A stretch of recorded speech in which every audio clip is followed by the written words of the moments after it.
आज की इस क्लास में मैं बीएल आप सभी विद्यार्थियों का हार्दिक स्वागत करता हूं। विद्यार्थियों, आज की क्लास में हम बीए पार्ट 2 बीए द्वितीय वर्ष से संबंधित जो अमेरिका का संविधान अध्याय है उससे संबंधित आज का हमारा महत्वपूर्ण प्रश्न है। अमेरिका के संविधान की प्रमुख विशेषताओं को स्पष्ट कीजिए। तो आज का हमारा प्रश्न है अमेरिका के संविधान की प्रमुख विशेषताओं से संबंधित। तो हम शुरू करते हैं। अमेरिका के संविधान की प्रमुख विशेषताएं कौन कौन सी हैं। तो सबसे पहले हम इसका परिचय देखते हैं। अमेरिका के संविधान से संबंधित जो महत्वपूर्ण बातें हैं उनको हम थोड़ा सा सरसरी नज़र से जानते हैं। सबसे पहले परिचय। ब्रिटिश संविधान के समान ही अमेरिकी संविधान भी विश्व के संविधान में विशेष स्थान रखता है। तो जैसा कि हम जानते हैं विद्यार्थियों, ब्रिटेन का संविधान है वो सबसे पुराना संविधान है, लेकिन वो लिखित में नहीं है। तो अमेरिका का जो संविधान है वो क्या है, वो लिखित में है। और विश्व के जो संविधान हैं, विभिन्न देशों के जो संविधान है उनके अंतर्गत अमेरिका का संविधान है वो विशेष स्थान रखता है। क्यों? क्योंकि वह संसार का सबसे पुराना लिखित संविधान है। सबसे पुराना संविधान तो ब्रिटेन का है, लेकिन वो लिखित में नहीं है। तो दुनिया का जो सबसे पुराना संविधान है और लिखित में है वो है अमेरिका का संविधान। तो ये इसकी एक बहुत महान उपलब्धि है कि सन 1789 में निर्मित संविधान, जिसमें कुल 27 संशोधन के द्वारा आज की परिवर्तित परिस्थितियों के अनुकूल सिद्ध हो रहा है। अमेरिका में राज्य के क्षेत्र में विभिन्न प्रयोग होते रहे हैं और आज भी हो रहे हैं। तो देखो, आज अमेरिका का जो संविधान है उसको लिखे हुए कितनी वर्ष हो गए, कितने साल हो गए। 1789 में लिखित में जो संविधान है अमेरिका का वो आज की परिस्थितियों के अनुकूल भी सिद्ध हो रहा है। अब देखो, विभिन्न जो विद्वान हैं उनके क्या मत है अमेरिका के संविधान के बारे में। तो मुनरो जो प्रसिद्ध विद्वान है वो ये कहता है कि 100 वर्षों से भी अधिक से अमेरिका राजनीतिक परीक्षण को एक महान प्रयोगशाला के रूप में कार्य कर रहा है। कि अमेरिका का संविधान इतना पुराना संविधान हो गया, लेकिन आज भी वो एक जीवंत संविधान के रूप में काम कर रहा है। दूसरा विद्वान विल्सन यह कहता है कि अमेरिकी संविधान एक जीता जागता है और एक उर्वरक संविधान है। मतलब है कि जिस प्रकार से परिस्थितियां बदलती रहती है उस हिसाब से अमेरिकी संविधान है वो अपने आप को ढालता रहता है। कहने का मतलब कि अमेरिका संविधान इतना पुराना होने के बावजूद भी वो नहीं है कि वो मर्त प्राय नहीं है, यानी आज भी वो एक जीवित संविधान की तरह काम करता है। तो अमेरिकी संविधान के बारे में ये थे मुनरो के विचार और विल्सन के विचार।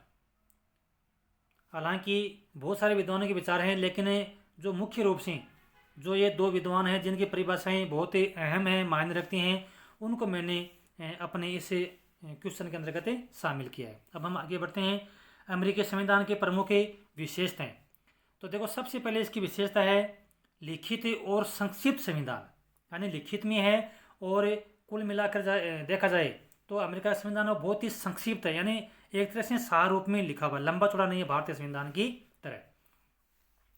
अमेरिका का संविधान आधुनिक संविधानों में सबसे पुराना और लिखित संविधान है, यानी इसमें कुल 7 अनुच्छेद हैं। यानी जहां भारतीय संविधान में 395 अनुच्छेद थे मूल संविधान में, तो आज यदि हम देखें तो अमेरिका का संविधान तो कुल 7 अनुच्छेद हैं और पिछले 122 वर्षों में 27 संशोधन हुए हैं। वह संविधान एक अत्यंत संक्षिप्त है और 40 से कम छपे हुए पृष्ठ हैं। तो इसकी तुलना में भारत का संविधान है वो तो बहुत ही लंबा संविधान है। तो इस तरह से ये एक प्रमुख विशेषता है अमेरिकी संविधान की कि अमेरिका जो संविधान है वो लिखित में है, यानी विश्व का सबसे पहला लिखित संविधान था, और ये जो संविधान है वो बहुत ही संक्षेप में है। अगली विशेषता है लौकिक प्रभुसत्ता में विश्वास। अमेरिका के संविधान निर्माता का लोकतंत्र में पूर्ण विश्वास है और इसलिए संविधान की प्रस्तावना में कहा गया है, यानी अमेरिका का जो संविधान है उसके प्रस्तावना में यह कहा गया है कि हम संयुक्त राज्य अमेरिका के लोग अधिक शक्तिशाली संघ बनाने, न्याय स्थापित करने, सामान्य प्रतिस्पर्धा की व्यवस्था करना, सार्वजनिक कल्याण की बढ़ोतरी करने तथा अपने एवं अपने संतति के वरदान को सुरक्षित रखने के लिए संयुक्त राज्य अमेरिका के लिए संविधान को बनाते हैं। तो कहने का मतलब है कि अमेरिका का जो संविधान है वो लोगों की प्रभुसत्ता में विश्वास रखता है, यानी लोक कल्याण को बढ़ावा देता है। और जो अंतिम शक्ति है ना, वो किसको देता है? वो जनता को देता है। तो अमेरिका का जो संविधान है वो लौकिक प्रभुसत्ता में विश्वास रखता है। कहने का मतलब हम दूसरे शब्दों में कह सकते हैं कि अमेरिका का जो संविधान है वो जो शासन की जो अंतिम शक्ति है वो किस में निवास करती है? वो लौकिक प्रभुसत्ता ने लोगों में निवास करती है। यानी शासन की जो सत्ता की जो अंतिम जो बागडोर है किसके हाथों में है? वो जनता के हाथों में। इस प्रकार अमेरिका के संविधान में जनता की प्रभुसत्ता को स्पष्ट रूप से स्वीकार किया गया है और इसे संविधान का आधार जनसत्ता है। राज्य की अंतिम शक्ति है वो जनता के हाथों में है, अर्थात हम कह सकते हैं कि जनता ही संप्रभु है। यानी सर्वोच्च कौन है? जनता ही सर्वोच्च है, क्योंकि शासन की जो शक्ति है, संविधान जो शक्ति है वो किस में निवास करती है? वो जनसत्ता में अर्थात जनता में निवास करती है। अगली विशेषता है गणतंत्रात्मक शासन प्रणाली। अमेरिका के संविधान की जो जो तीसरी जो महत्वपूर्ण विशेषता है वो गणतंत्रात्मक शासन प्रणाली। अमेरिका में गणतंत्रीय शासन प्रणाली है और इससे अभिप्राय यह है कि यहाँ कोई पैतृक राजा नहीं है। राज्याध्यक्ष एवं शासन का सर्वोच्च अधिकारी राष्ट्रपति है, जो जनता द्वारा चुने हुए प्रतिनिधियों द्वारा निर्वाचित किया जाता है। इसी प्रकार राज्यों के शासनाध्यक्ष भी निर्वाचित है, न कि वंशानुगत। तो ये जो विशेषता वो अमेरिकी संविधान को ब्रिटिश संविधान से बिल्कुल अलग करती है। क्यों? क्योंकि जहाँ ब्रिटेन के अंतर्गत जो राजा है उसका आधार क्या है? पैतृक है, यानी वंशानुगत है, जबकि अमेरिका के अंतर्गत ऐसा नहीं है। यानी अमेरिका के अंतर्गत राज्याध्यक्ष या हम कह सकते हैं कि जो शासन का सर्वोच्च अधिकारी कौन है? राष्ट्रपति। वो वंशानुगत नहीं है, वो जनता के द्वारा चुने हुए प्रतिनिधियों के द्वारा निर्वाचित किया जाता है, यानी उसका चुनाव होता है जनता के द्वारा। और इसी प्रकार राज्यों के जो शासनाध्यक्ष है वो भी निर्वाचित होते हैं, न कि वंशानुगत नहीं। तो अमेरिका के अंतर्गत कौन सी शासन प्रणाली है? गणतंत्रात्मक शासन प्रणाली है। कि मतलब गणतंत्र का जो प्रमुख है, जो देश का प्रमुख है, वो पैतृक नहीं है, वो वंशानुगत नहीं है, उसका चुनाव जनता के द्वारा होता है। अगली विशेषता है संविधान की सर्वोच्चता। अमेरिका में संविधान सर्वोच्च कानून है और राष्ट्रपति, कांग्रेस तथा सर्वोच्च न्यायालय आदि सभी संविधान के अधीन है। अमेरिका के संविधान के अनुच्छेद 6 में कहा गया है कि यह संविधान और इसके अनुसार बनाए हुए सभी कानून तथा अमेरिका के प्राधिकार के अधीन की हुई सभी संधियां या जो भविष्य में जो संधियां की जाएगी देश का सर्वोच्च कानून होगा और प्रत्येक राज्य में न्यायाधीश इससे बाध्य होंगे। तो अगली जो विशेषता है वो यह स्पष्ट करती है अमेरिका के संविधान को कि अमेरिका के अंतर्गत सर्वोच्च कौन है? संविधान है वो सर्वोच्च, यानी संविधान की सर्वोच्चता को स्वीकार किया गया है। और सरकार जो भी कानून बनाएगी, जो भी संधियां करेगी, भले चाहे कोई भी कितना भी उच्च अधिकारी क्यों न हो, चाहे शासनाध्यक्ष क्यों न हो, वो सभी है वो किसके अधीन रखकर काम करेंगे? संविधान के अधीन। मतलब संविधान के अंतर्गत जो कानून बनाए गए हैं वो सर्वोच्च हैं और उन कानूनों का है वो किसी भी स्थिति में उल्लंघन हो नहीं सकता।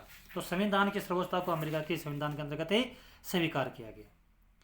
अगली विशेषता है कठोर संविधान। अमेरिका का संविधान अत्यंत कठोर है। तो कठोर का मतलब ये है कि संविधान में जहाँ आसानी से बदलाव नहीं हो या बदलाव करने में बहुत ज़्यादा मशक्कत करनी पड़े उसको हम कठोर कह सकते हैं। तो अमेरिका का संविधान अत्यंत कठोर है क्योंकि इसमें संविधान की जो विधि है वो अत्यंत जटिल है। 222 वर्ष के लंबे काल में केवल 27 संशोधन ही इस संविधान में हुई है। अमेरिका के संविधान में संशोधन की विधि ये है कि कांग्रेस के दोनों सदन 2/3 बहुमत से संविधान के प्रस्ताव को पास करे और राज्यों के 3/4 विधानमंडल इसका समर्थन करे, तभी मतलब संविधान में संशोधन हो सकता है। तो इसका मतलब अमेरिका का संविधान है वह अत्यंत कठोर है क्योंकि अमेरिकी संविधान के अंतर्गत आसानी से संविधान में बदलाव नहीं हो सकते।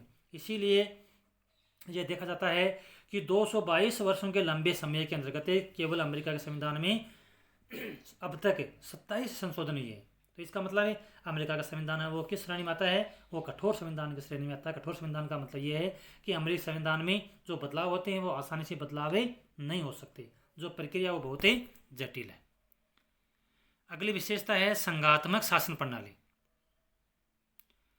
अमेरिका में संघात्मक शासन प्रणाली है और इसका संघात्मक शासन में मुख्य रूप से 3 तत्व होते हैं। एक है लिखित संविधान, शक्ति विभाजन और एक स्वतंत्र और निष्पक्ष न्यायपालिका। मतलब एक जो संघात्मक शासन प्रणाली होती है उसकी प्रमुख क्या विशेषताएं होती है। तो एक संघात्मक शासन प्रणाली के अंतर्गत 3 तत्व मुख्य रूप से होते हैं। यानी जिन देशों के अंतर्गत संघात्मक शासन प्रणाली को अपनाया जाता है उसका यदि हम अवलोकन करें तो संघात्मक शासन प्रणाली के अंतर्गत प्रमुख रूप से 3 तत्व होते हैं। एक है लिखित संविधान, दूसरा शक्ति विभाजन और तीसरा स्वतंत्र और न्यायपालिका। यानी ये 3 तत्व आवश्यक रूप से उसमें पाए जाते हैं। तो ये तीनों ही जो तत्व है वो अमेरिकी संविधान के अंतर्गत मौजूद है। अमेरिका में इस समय 50 राज्य हैं और इन राज्यों की न अलग अलग सरकारें हैं बल्कि अलग अलग संविधान भी है। संघात्मकता को और अधिक सुदृढ़ करने के लिए संघीय संविधान में संशोधन करने की शक्ति भी राज्यों में है। संघ की व्यवस्थापिका के महत्वपूर्ण सदन सीनेट का गठन है वो भी संघात्मक आधार पर किया गया है।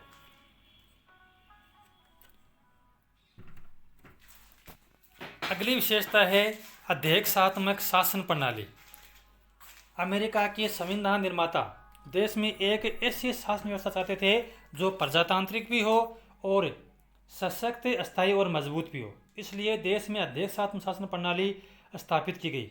देश की कार्यपालिका शक्ति का निवास राष्ट्रपति में रखा गया है। साथ ही व्यवस्था भी की गई है कि वह कांग्रेस के प्रति उत्तरदायी भी नहीं है। तो अमेरिका का जो संविधान है वो अध्यक्षात्मक शासन प्रणाली का उदाहरण है। और यानी जो शासन व्यवस्था है वो अस्थायी और मजबूत किस में रह सकती है, वो अध्यक्षात्मक शासन प्रणाली में मजबूती रह सकती है। क्योंकि अध्यक्षात्मक शासन प्रणाली के अंतर्गत जो मैन पावर होता है वो राष्ट्रपति में होता है और वहाँ पर अमेरिका का जो राष्ट्रपति है वो विश्व का आज सबसे अधिक पावरफुल राष्ट्रपति होता है। क्योंकि अध्यक्ष शासन प्रणाली के अंतर्गत जो राष्ट्र का अध्यक्ष होता है वो ही सर्वेसर्वा होता है।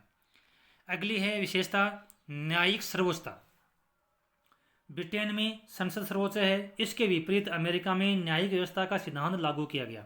ब्रिटेन में संसद कोई भी कानून बना सकती है, वहाँ न्यायालय उन्हें अवैध घोषित नहीं कर सकता।